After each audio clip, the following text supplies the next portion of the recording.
Guys, kamusta na kayo dyan? So, ang gagawin natin ngayon ay mag-unboxing tayo ng pre-grocery.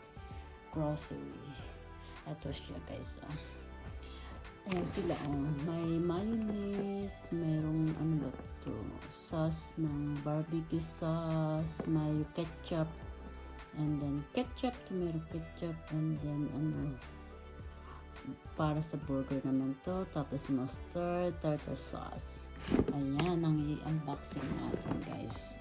Tingnan natin kung anong laman sa loob. So, tara, buksan na natin guys. Ito yung gunting ko.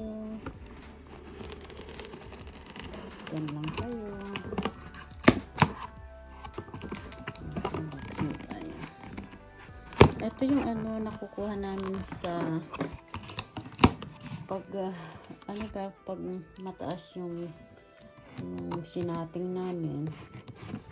Ito ang laman. So ayan guys. So, ito lahat sila guys. May tartar sauce para sa fish. Tartar sauce. May ketchup siya. Ayan guys. Tapos ang laki. Ito mayonnaise. Itong mga laman guys. Ayan yung mayo chop. So ayan. Ang dami guys. Tapos ito naman yung sa barbecue naman to. Barbecue sauce, and ito naman yung para sa burger, yung maghalo na laban ng mayonnaise saka mustard, parang ganun na rin. Ayan siya.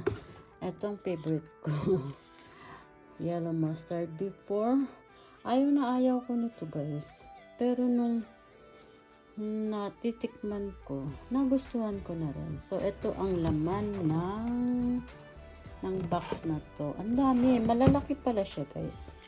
Malalaki pala sila. Mustard. Ayan, ang laki pala siya.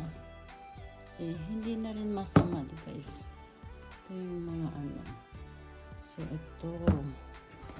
Mayonnaise. Ang laki pala. Akala ko maliit lang. Tapos ang ketchup. Sa 2025 pang next year pa mag-expire guys. So okay na. Tama-tama tong summer, magsa-summer dito sa amin. Ito, hindi ko pa natitikman to. Ayan. So, ayan guys. Ayan. Mag-enjoy tayo sa sa pre-gift from pag bumili ka ng kung gaano karami yung binili mo na grocery. Ayan, may gift sila. So, ayan. Salamat guys sa pakikinig.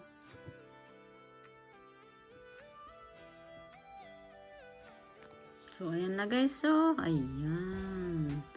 Ito, tingnan mo, baliktad. Ganyan talaga ang tayo niyan, yung mustard. Saka yung ketchup, ganyan. Kala mo baliktad. Ganito yan tumayo. Tapos, ito yan. So, ayan guys. Diba?